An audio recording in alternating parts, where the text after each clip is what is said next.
One day, they blowing up your phone, telling you how much they can't wait to see you. And then next, silence. No text, no call, no explanation, just done. We call it ghosting. But in 2025, it's become so common that people treat it like an acceptable exit strategy. But is it just dating's new normal or a sign that we're losing basic respect for each other? I think it's the latter. Today, we're getting into it. Why people ghost, how it feels on both sides, and the moment where it might actually make sense. We're going to hear from both sides of the debate because, let's be honest, most of us have been the ghoster and the ghosted at least once. Let's start with why people ghost. And I'm not talking about the I forgot to text you back 2 weeks ghost. I mean the cold, no explanation, block your number kind. Here's the first reason. Some people like to avoid conflict. Some people genuinely hate uncomfortable conversations. They'd rather vanish than say, hey, I'm not feeling this. The second reason, they think it's kinder. Believe it or not, some folks think not responding spares feelings. In their head, no conversation means no confrontation. But for the other person, it often means confusion.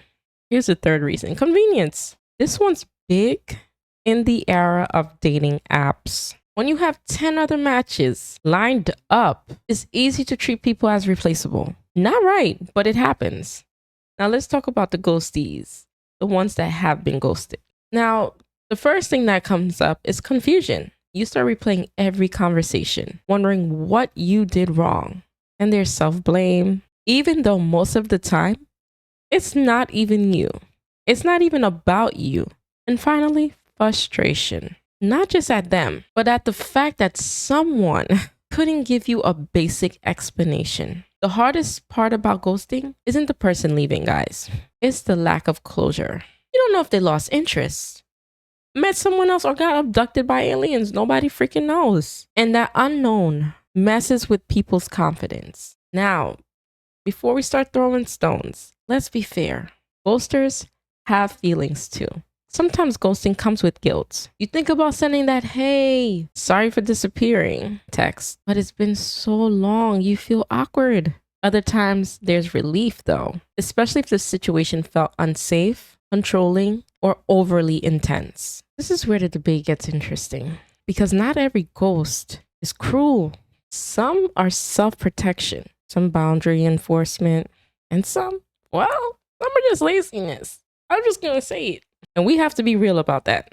So I gave you the background, right? Let me give you the tea on situations I have encountered. One with the dating app. I have been a ghoster and a ghostie. I can explain why I have been a ghoster with convenience. Dating apps can be overwhelming when you have multiple connections and they're all asking you the same question. You know, the one that triggers me. Tell me about yourself. Like I'm on a job interview. I'm not gonna lie, if I saw like 6 men asking me that all at once, I'm not answering everybody.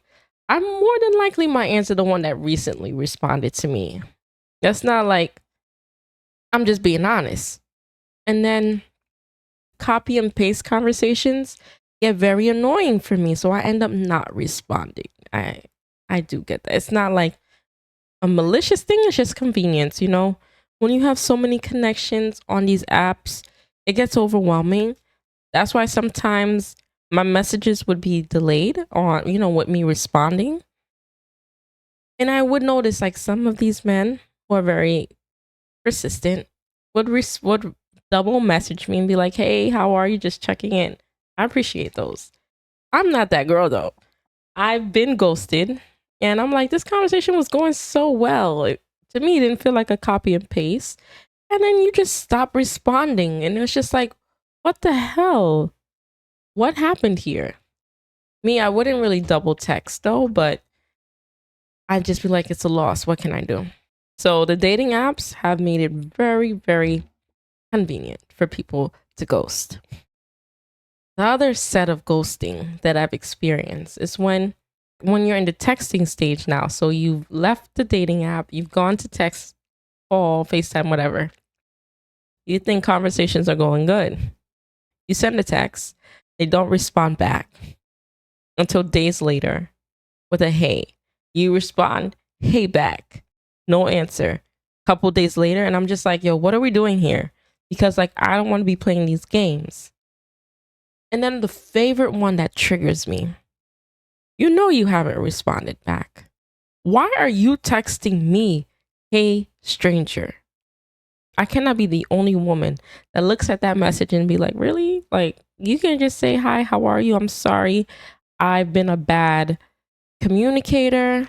Let's start over. Like, why does it have to be me being the stranger when you did not answer? I've also ghosted out of self-protection, and I'm glad I've done it.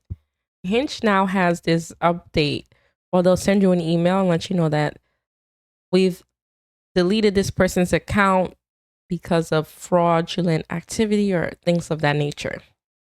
I remember one connection I had, and he told me how he's bi-coastal. He lives in Jersey and he lives in Florida. He does business in both states, and that he wants to meet me and go on a date. But what was very alarming to me, he specifically wanted me to meet him near his meeting site.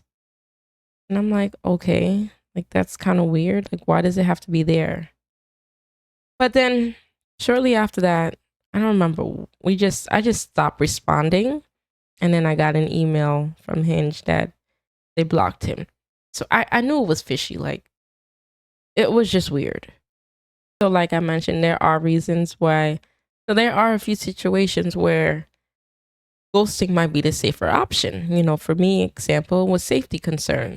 Like if someone's giving you these dangerous vibes, like I am not about that. I don't even know how to say it, but I'm not about that life, okay? I live by the books, of the books, on the books only. Like I am not the type. I love my freedom. I have too much to lose. I'm a mom. I'm in school. I'm working. I'm not about that life. Okay. So if you give me that vibe, it's out the door for me, baby. I gotta go. Sorry. And then there's the persistent disrespect. Yo, I had a conversation with one of these guys, right? And he was too forward, you know, too soon, especially for my liking.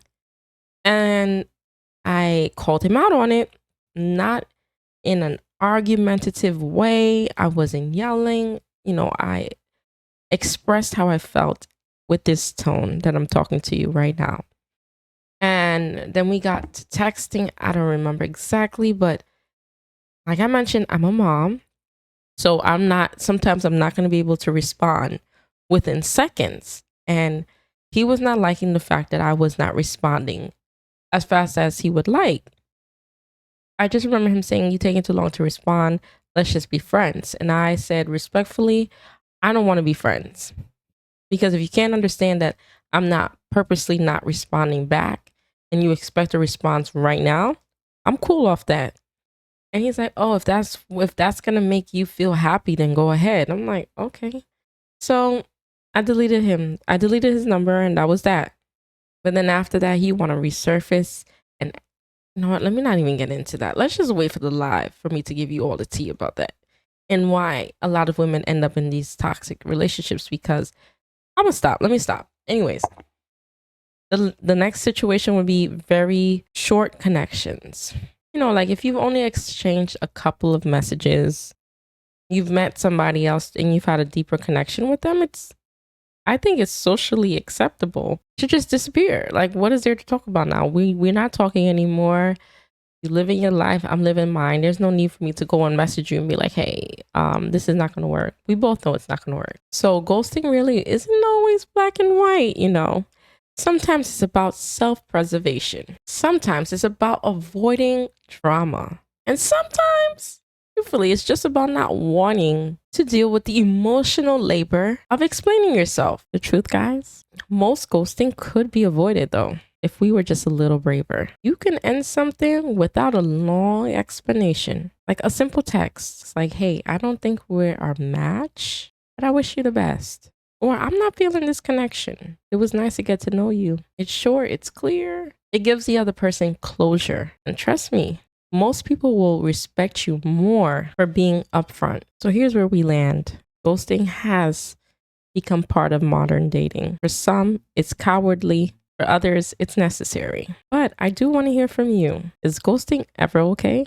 Have you ever been the ghoster or the ghostee? And which one is harder? Drop your stories in the comments below because I know you guys have some good ones, or you can wait for our live discussion. If you enjoyed this conversation, make sure you like, subscribe, and share. And share this episode with a friend who ghosts people left and right. No, seriously, I need to have a conversation with them.